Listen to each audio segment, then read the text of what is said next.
Halo guys, berjumpa lagi dengan saya di channel YouTube Sutri Serlika. Nah, masih dengan yang sama. Saatnya upacara bendera dimulai. Tempat saya PL. Hari ini pada hari Senin saya akan mengajar kelas 10 E9 ya. Nah, saya akan menuju ke labor komputer yaitu labor 3 ya. Selamat menyaksikan. Saya sudah masuk ke kelas E9 ya, saatnya saya mengajar E9. Dan tidak pernah lupa saya sebelum memulai pelajaran absensi terlebih dahulu. Adri, izin Bu. Ahmad Arzani, Aida, Adila, Asifa, Asraf, Balkis, Fatih, Fatur, Michael, Harmoni, Hari, Imara, Insanul, Intan, Jihan, Keisa, Kevin, Kairani, Kanza, Tiara,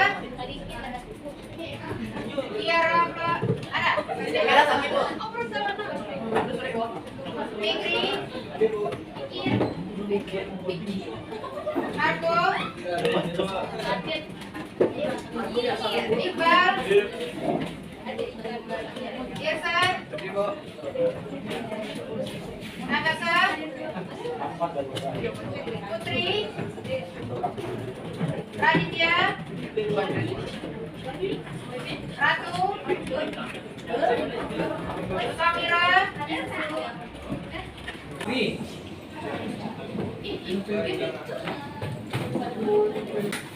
Nah, hari ini kita masuk pada bab baru ya. Bab 3 sudah selesai dan pada PH-nya sudah juga kita laksanakan. Sekarang kita masuk pada pedoman baru yaitu bab 4, sistem komputer ya. Silakan dicatat bab 4, sistem komputer. Nah, tentunya kalian sudah tahu kan apa itu sistem komputer. Ini adalah gambaran yang mana sistem komputer tersebut ya. Ada monitor, ada speaker, kan coba lihat komputer masing-masing ya. Ada juga CPU, modem, printer, pernah lihat printer? Nah kan yang tempat fotokopi ya.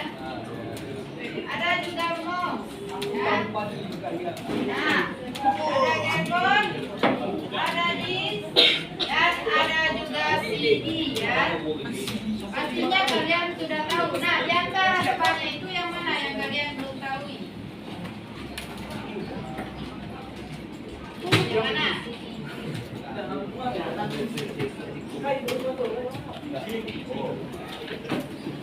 Modem, handphone,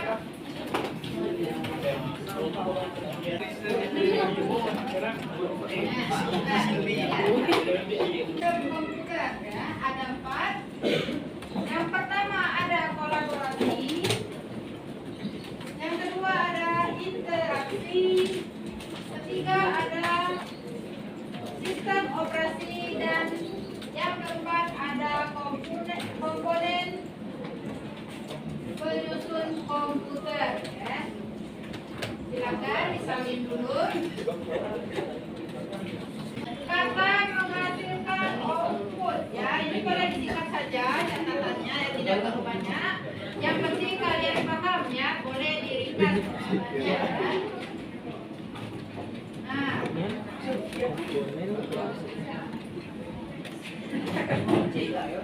Silakan disalin dulu.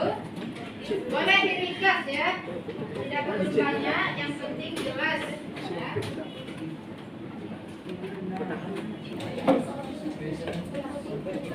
Sekarang kita masuk pada yang pertama, yaitu sistem komputer. Ya. Yang mana sistem komputer itu terdiri dari 3 ya. Yang pertama itu hardware, yang kedua itu software, dan yang ketiga itu pengguna. Hardware itu contohnya apa saja? Nah, apa saja contoh dari perangkat keras atau hardware? Ah ya, yang dapat disentuh contohnya adalah komputer, CPU, modem. Pokoknya seluruh yang bisa disentuh itu adalah hardware ya, atau perangkat keras. Benar ya. Sedangkan perangkat lunaknya contohnya apa saja? Apa? Kalau perangkat kerasnya itu yang bisa dipegang ya, yang bisa disentuh. Contohnya komputer, CPU ya. Nah, sedangkan perangkat lunaknya seperti apa? Perangkat lunak itu isi komputer itu. Lihat ya, ada aplikasi, banyak kan aplikasi sana. Nah, yang tidak bisa disentuh itu adalah perangkat lunak atau software ya.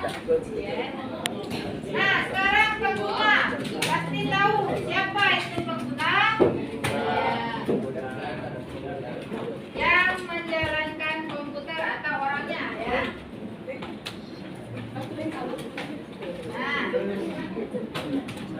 semua komponen ini saling mendukung ya, sehingga komputer dapat beroperasi ya. Kalau ada komputernya, jika tidak ada pengguna, bagaimana dia akan memproses ya? Nah, begitu juga jika ada pengguna, perangkat kerasnya tidak ada, maka apa yang akan dilakukan ya? Nah, silakan disalin dulu.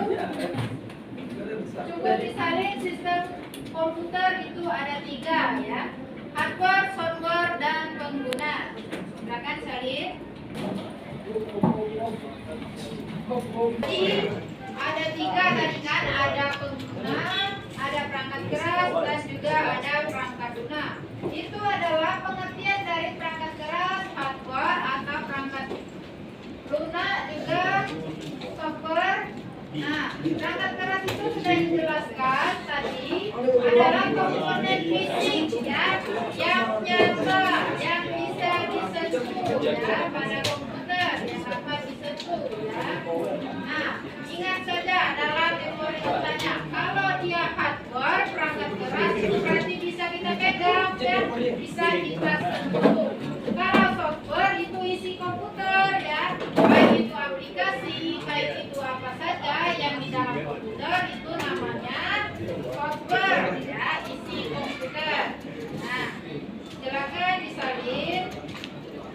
Singkat saja ya. Nah, perangkat keras juga dicontohkan di depan. Ada perangkat keras, ada mouse, hard disk, prosesor, RAM, dan juga printer. Itu bisa semua kan kita sentuh. Nah, itulah contoh dari hardware atau perangkat keras ya. Perangkat keras itu yang bisa kita sentuh, sedangkan perangkat lunak itu adalah untuk menghidupkan komputer ya, isi dari komputer. Pengguna itu, nah pastilah kalian tahu ya, pengguna itu adalah kalian sendiri ya.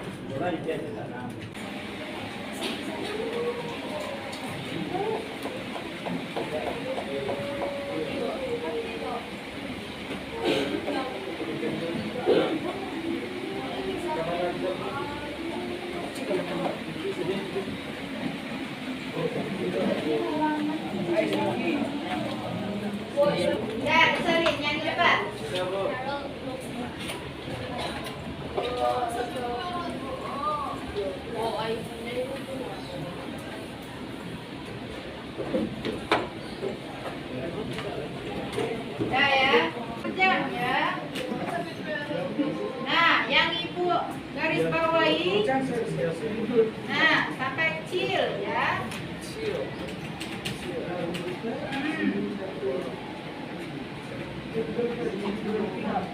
Mau catat di bawahnya juga boleh. Kalau ringkasan dari ibu itu sampai kecil saja ya. Kalau kalian mau panjang biar lebih jelas juga boleh. Bukan mikrokomputer. Isi CPU. Nah, ada yang tahu ya?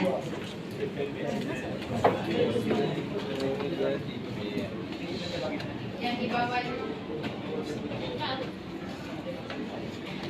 Nah ya, Raspberry Pi sering juga disingkat Raspi ya. Itu adalah SBC ya, yang seukuran dengan kartu kredit yang dapat digunakan untuk menjalankan program. Nah, jika tidak ada SBC ini, maka program perkantoran, permainan komputer atau apalah yang di dalam komputer itu tidak akan bisa jalan ya jika tidak ada Raspi si SBC ini ya. Nah, dia bisa menjalankan program perkantoran ya, seperti Microsoft Office, Word, dan juga PowerPoint ya. Dia bisa menjalankan. Nah, bisa permainan komputer juga bisa ya. Dan sebagai pemutar media sehingga video beresolusi tinggi ya. Nah, itulah pengertian dari Raspi atau Raspberry Pi. Ya. Ada yang tanya nggak?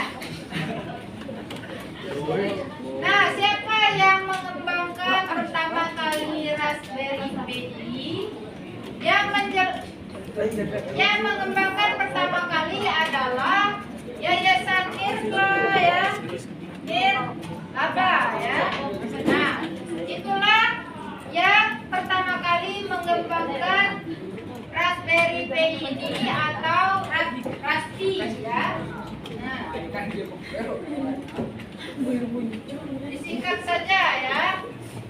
Yang mengembangkan Raspberry Pi itu pertama kali adalah Yayasan Nirlaba ya. Nah, pengertiannya juga dicatat sedikit.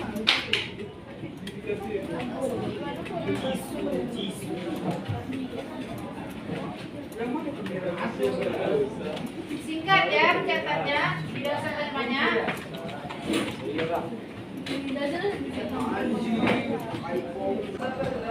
Nah, kalau tadi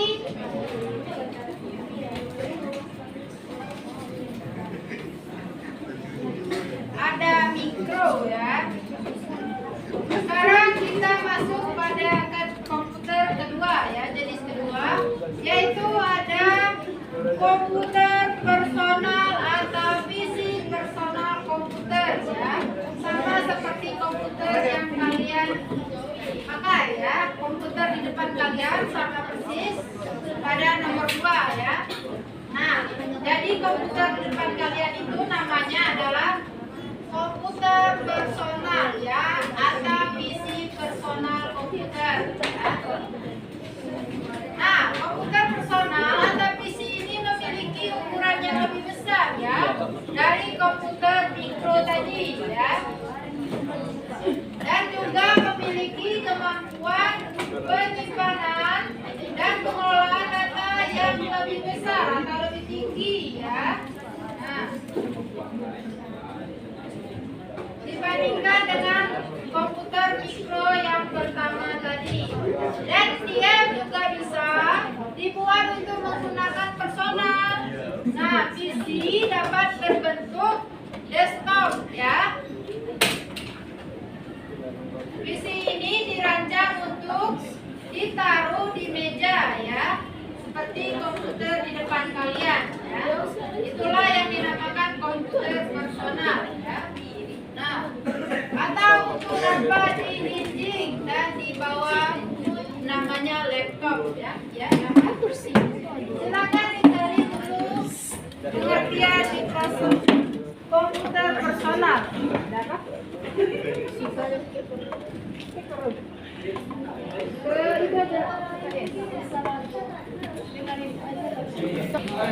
pertama tadi ada mikro, yang kedua ada komputer personal, dan yang ketiga yaitu ada divisi ya. Yang mana arti dari ini itu adalah kecil ya. Pastilah kecil artinya kalau ini. Nah, komputer atau mini PC ini adalah komputer peralihan dari komputer mikro dan komputer personal ya, dipakai di industri ya, biasanya dipakai untuk industri kecil atau juga personal untuk keperluan profesional ya. Industri kecil yang dipakai komputer itu adalah komputer peralihan dari komputer personal ya. Begitu saja cara menyingkatnya. Tanpa dijelaskan pun kalian pasti tahu yang artinya mini pasti kecil ya. Praktek ya, mini komputer ya. Nah, coba kalian cari di komputer kalian di mana kalian menemukan mini komputer. Nah, divisi 8E yang mana? Lihat gambarnya ya. Ya, yang depan. Ya, yang pertama ada mikro, yang kedua ada komputer personal, ketiga ada mini divisi, dan yang keempat ada mini komputer. Ya. Nah, mini komputer ini berbeda dengan komputer personal. Kenapa? Karena komputer mini berukuran lebih besar ya, dan mempunyai kapasitas memori maupun pemrosesan yang lebih besar juga ya. Nah, biasanya komputer mini komputer ini digunakan atau dipakai menunjang kebutuhan lapangan informasi pada perusahaan atau perkantoran ya. Nah, skala menengah ya. Zaman sekarang mini komputer ini kurang populer lagi ya, dan makin sedikit digunakan oleh kalangan masyarakat ya. Karena perusahaan lebih praktis sekarang ya untuk menyewa komputer ya di cloud yang menggunakan pemeliharaannya. Sudah jarang ditemukan ya komputer yang tempat ini. Manual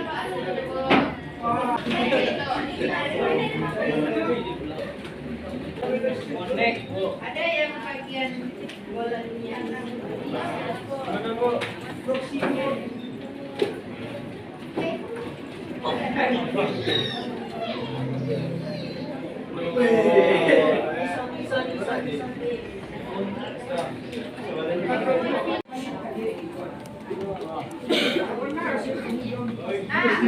Nah, ini adalah gambaran dari penggunaan BRI ya, yang mana dia menjalankan perintah dan program di sistem operasi tersebut ya, dengan cara mengetikkan baris-baris tertentu ya.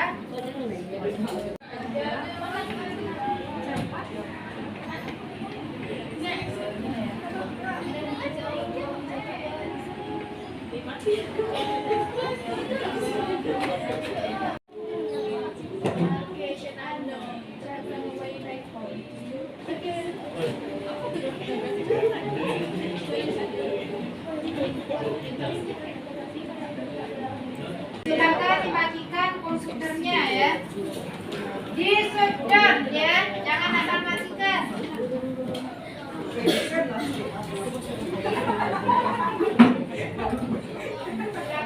di shutdown.